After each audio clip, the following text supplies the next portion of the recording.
Merci de suivre Sans Frontières TV. C'est un honneur pour nous de vous avoir comme followers. Si vous n'êtes pas encore abonné, faites-le tout de suite et appuyez sur la cloche de notification pour ne rater aucun de nos prochains contenus. Ce présent contenu porte sur la réaction du ministère des Finances et du Budget à l'article du Financial Times qui révélait une dette de 650 millions d'euros qu'aurait contracté le Sénégal auprès de banques à Abu Dhabi sans en informer les partenaires techniques et financiers tels que le FMI, le Fonds monétaire international. Des révélations qui ont secoué le pays depuis hier soir, une réponse ou une réaction très attendue des autorités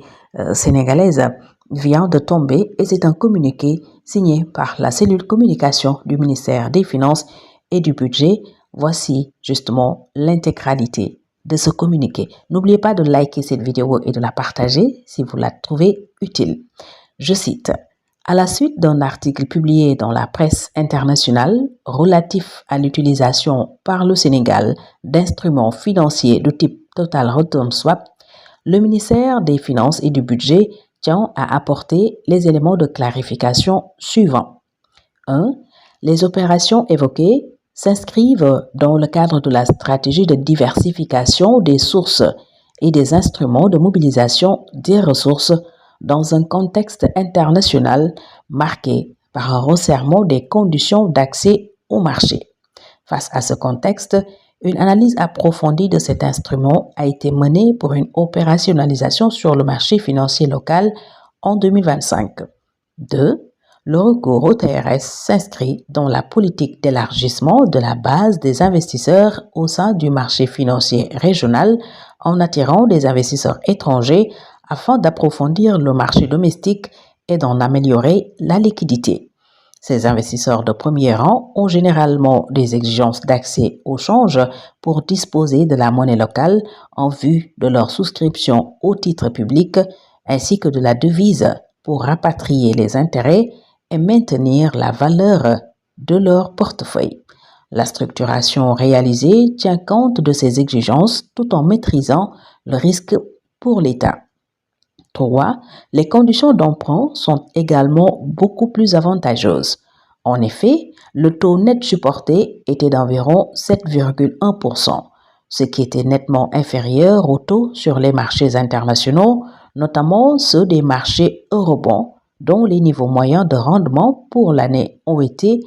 de 12% et 11% sur les obligations en euros, respectivement euro 2028 et euro 2037 en 2025.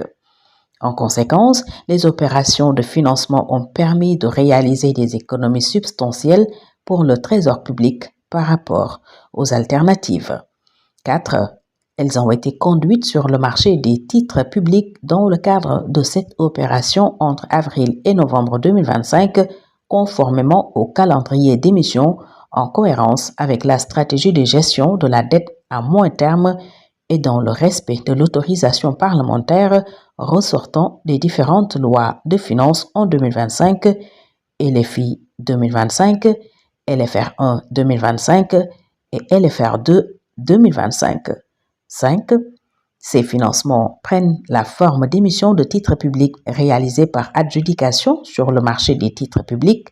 Les résultats de ces opérations sont publiés après chaque émission conformément aux règles de transparence du marché. En général, la presse locale exploite les comptes rendus pour communiquer sur ces opérations de marché qui n'ont aucun secret pour le public et les acteurs du marché. La communication du ministre des Finances et du Budget à l'Assemblée nationale le 29 novembre 2025 prouve, si besoin, l'absence de dissimulation et la transparence entourant le recours à cet instrument. Le recours au TRS dans le cadre des émissions sur le marché des titres publics était mentionné dans le rapport économique et financier annexé à la LFI 2026, page 39. 6. L'exécution du plan de financement 2025 a fait l'objet d'un partage régulier avec le Fonds monétaire international avec lequel plusieurs échanges écrits ainsi que des réunions ont porté sur le détail des mobilisations de financement, y compris sur les opérations de TRS. 7. L'ensemble de ces opérations a été structuré conformément au cadre juridique et réglementaire en cohérence avec le plan de financement de 2025 tel que présenté dans la loi de finances. 8. Les montants mobilisés ont été affectés à l'exécution du budget de l'État au titre de l'exercice 2025. Ces montants mobilisés dans le cadre de l'exécution du plan de financement 2025 ont exclusivement servi à couvrir les besoins du dit plan et ne sauraient en aucune manière adresser ceux de l'exercice 2026 qui sont en cours d'accompagnement dans le cadre de l'exécution du plan de financement 2026. En effet, il est connu de tous que l'échéance de l'eurobond à laquelle l'article fait référence a été honorée en mars 2026. Le gouvernement tient, au 9e point, à réaffirmer que le plan de financement 2025 a été rigoureusement exécuté dans le respect de l'autorisation parlementaire et de la couverture des besoins de financement 2025 comme cela ressort dans nos différents documents d'exécution budgétaire 2025 accessibles au public. 10. Le Sénégal reste pleinement engagé à poursuivre la gestion prudente, transparente et responsable de sa dette publique. 11. Et dernier point, à cet effet, le ministère des Finances et du Budget entretient un dialogue régulier et constructif avec les partenaires techniques et financiers, notamment le Fonds monétaire international, dans le respect des cadres d'échange établis et entend poursuivre cette dynamique. Le ministère des Finances et du Budget tient en conclusion à rappeler que le recours à des instruments de financement diversifiés constitue un axe fondamental de la stratégie de mobilisation des ressources qui est régulièrement abordée dans sa communication, notamment lors de son passage à l'Assemblée nationale le 29 novembre 2025. Par conséquent, les opérations mentionnées s'inscrivent pleinement dans une démarche cohérente, maîtrisée et assumée avec une communication transparente vis-à-vis des partenaires et de la représentation nationale. Pour terminer, le ministère des Finances et du Budget réaffirme que conformément à la ligne de conduite du gouvernement sénégalais, il demeure attaché à son engagement en matière de transparence et de la qualité de l'information économique et financière. À ce titre, il continuera de mettre à la disposition de l'opinion publique via ses canaux autorisés les éléments nécessaires à une bonne compréhension des orientations du gouvernement du Sénégal. C'était là le communiqué du ministère des Finances et du Budget, signé par la cellule communication daal dinay indi ay leeral ci mbiram borub juróom-ñaar téeméeri wala juróom-benn téeméeri million ak juróom fukk ci xaalisu dollar ngi Financial Times xamle ni leb nañu ko leb goo xam ne nag waxuñu ko kenn rawatina ak seen partenaire yu ci mel ni waa FMI di Fonds monétaire international. Anam gi ñu lebee itam muy li ñuy tuddee total return swap di TRS jaaxaloon nañu bari ndax xamuñu ko tàmmuñu ko dégg wante tamit liñ ci doon wax bari na. Ministère des Finances nag ñëw ci fukki ponk ak benn yoo xam ne indi na ci leeral ci tënk ñu wax ni booba leb opération bu ñu def maanaam leb gi liñ ci jublu woon mooy gën a duufal keesi réew mi ndax xam nañu ni àdduna bi yépp tey leb ci xaalis dafa doon lu jafe lool.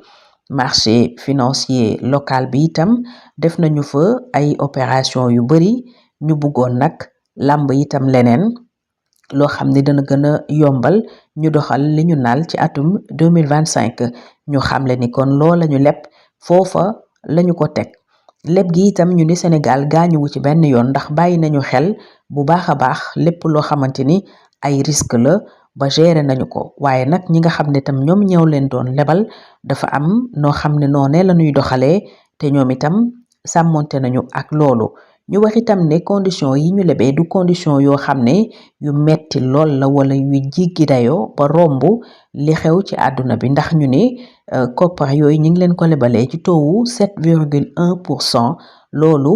gën a tuuti lool li ne ci marché international bi rawatina ak lu jëm ci wàllu eurobond ndax foofa ñi ngi ci diggante 12% ak 11% ngir 2028 ak 2037 di kon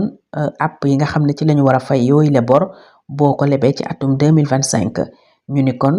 opération yi ñu def ca Abu Dhabi tax na ñu yaxanal lu baree bari ci gafak trésor public ndax dañoo am lu woyof lool ci réew mi muy bor bu ñu leen jox ca bitim réew ci 7,1% maanaam téeméer boo jël juróom-ñaar ak lu toftal tuuti nga cay teg wuteeg la xew feneen di téeméer boo jël fukk ak ñaar nga cay teg ñu ne itam loola nga xam ni moom mooy leb gi ñi ngi ko def diggante septembre ak novembre 2025 mu jëm ci juróom-ñaari opération yoo xam ni waroon nañu koo def ci at mooma mu yemoo itam ak li nga xam ni moom la leen yoon wala assemblée nationale tëggal ndax lu dugg la ci LFI 2025 muy loi de finances initiale 2025 ak LFR 1 muy loi de finances rectificative 2025 ak LFR 2 bu 2025 ñu ne itam yooyu lee koppar ñu wuti woon tax na ñu mën a matal lu baree bari te itam amul lenn duñ ca nëbb ndax ministère des finances et du budget ba mu demee assemblée nationale jëwriñ ji taxaw jàkkaarloog député yi ñaar fukki fan ak juróom-ñeent weeru novembre wax na ca yoo xam ni leeral na bu baax a baax wala firndeel na ni ñoom amuñu dara luñ ci nëbb te itam loole di li ñu def muy làmb ci TRS yi total return swap daal dinañu koy xamle ci rapport économique financier bu nga xam ne moo soxal LFI 2026 ci page 39 bi annexé nañ ko fa maanaam xamle nañu ne kon ca noona lañu lebee lu jëm itam ci li nga xam ne moom mooy ni ñu doxalee koppar yi atum 2025 ci Sénégal ñu ne dañ ciy waxtaan saa su nekk ak Fonds monétaire international te sax jot nañoo waxtaan bu baax a baax ci TRS di swap yi nga xam ne moom lañu lebee bi yoon ca Abu Dhabi ñu ne itam lépp li nga xam ne def nañu ko ca Abu Dhabi googa jëm ci plan de financement 2025 ak loi de finance bi nga xam ne moom mooy li tënk koppare réew mi nin ko war a jëfandikoo ci at mooma lépp sàmmonte na ak yoon amul lenn loo xam ni teggi na yoon jëm ci seen doxalin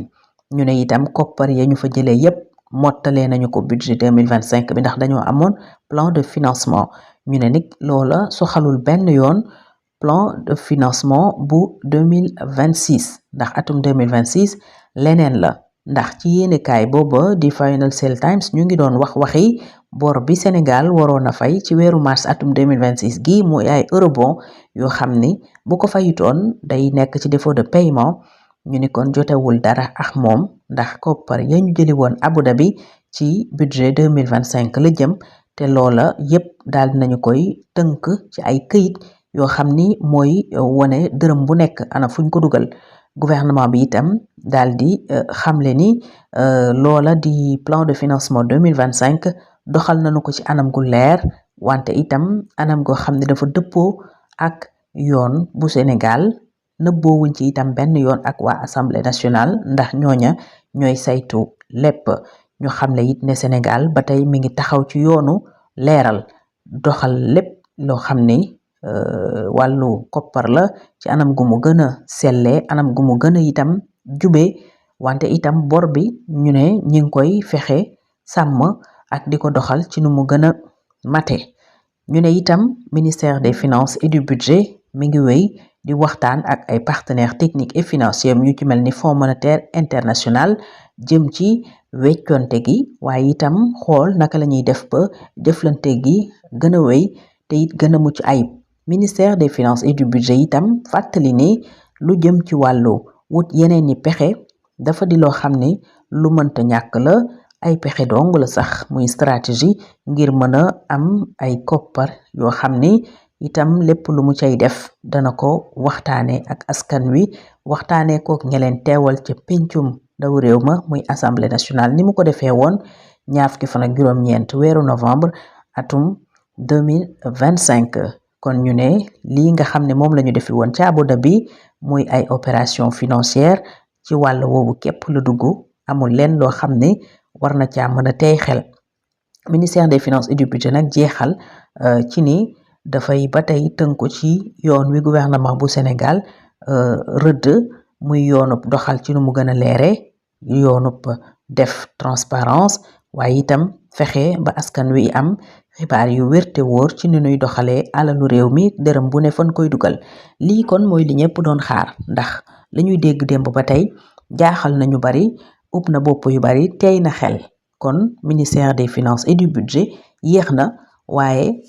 indi na ay leeral. li mu wax nag ndax danañu ko nangu ñoom ñi nga xam ne ñoo amoon xel mu tey ci wàll woowu, loolu mi ngi ci sunu kanam. ñàkkul fii ak ëllëg dinañu am ay jàngat, ay réaction, mais également ay vérification, ndax joxe nañu ay date, joxe nañu ay lien, tudd nañu ay rapport. loolu yépp danañu ko topp ba xam dëgg-dëgg ndax li ñu wax dëppoo na ak li am. bu amee baax na, mooy li ñëpp bëgg, ndax transparence lañu jaay. kon ba xibaar ba génnee démb rek ñi ngi doon seenu ñu andi ci ay leeral, coow li féete boor. ndax nag niñ ko fi waxee woon, bari na ñu fiy teg loxo ci diffusion de fausses nouvelles, waaye état bu bañee diffusion de fausses nouvelles am, dafay joxe bonne nouvelle fam ko war a joxe. xibaar biy dëgg di wérte wóor danga koy siiwal, ñëpp xam ne lii moo am, coow du am, kenn du ci wax lu lay yóbbu fenn wala nga di ci jibal ay njàqare xel mu tey ba mu lay indil ay topp ngir diffusion de fausses nouvelles. bari na tey loo xam ne information la, taskatu xibaar yi bëgg cee jot mënuñu cee jot, donte loi ci accès information am na, waaye ba léegi bari na fi loo xam ni taskatu xibaar daf koy bëgg a xam, du am fenn foo xam ne mën na ko faa vérifier wala fu muy amee xibaar bu wér te wóor. ñaare yu ñuy xam yu doy waar, waa bitim réew ñoo ñu koy xamal, muy mbir moo xam ne du dëgg du yoon. accès à l'information dafa war a doon loo xam ne sénégalais bu nekk danga koy man, maanaam xibaar bi wér te wóor soxal sa réew ak ni muy doxee sa alal niñ koy yore. loola du sax taskatu xibaar rek, kenn ku ne ci askan wi war nga cee mën a jot. kon yu mel nii bu amee, mieux vaut tard que jamais la tubaab di wax, waaye mënoon naa gën a tey. kon coow yi ci am yépp du ci am, jiixi jaaxa gi ci jib démb ba tey yépp du ci am. ñu ngi leen di gërëmaat bu baax, du ñàkk ñu del siwaat ci ak yeneeni jotaay ak yi boroom xam-xam, ñàkkul jàngat li ministère bi wax ak nag fan la Sénégal jëm ci bor bi. ndax luñ ci mën a dégg, bor bi mi ngi wéy di gën a diis. ñi ngi woon ci 130% du PIB, ñu ngi continuer di leb gi mënta ñàkk, waaye nag xëy na buñ ci waxtaanee ak i boroom xam-xam, yeneeni pexe, yeneeni solution mën naa feeñ. ñu ngi leen di gërëmaat bu baax ci ànd beeg Sans Frontières TV, di leen dig daje du yàgg dara ci yeneen jotaay.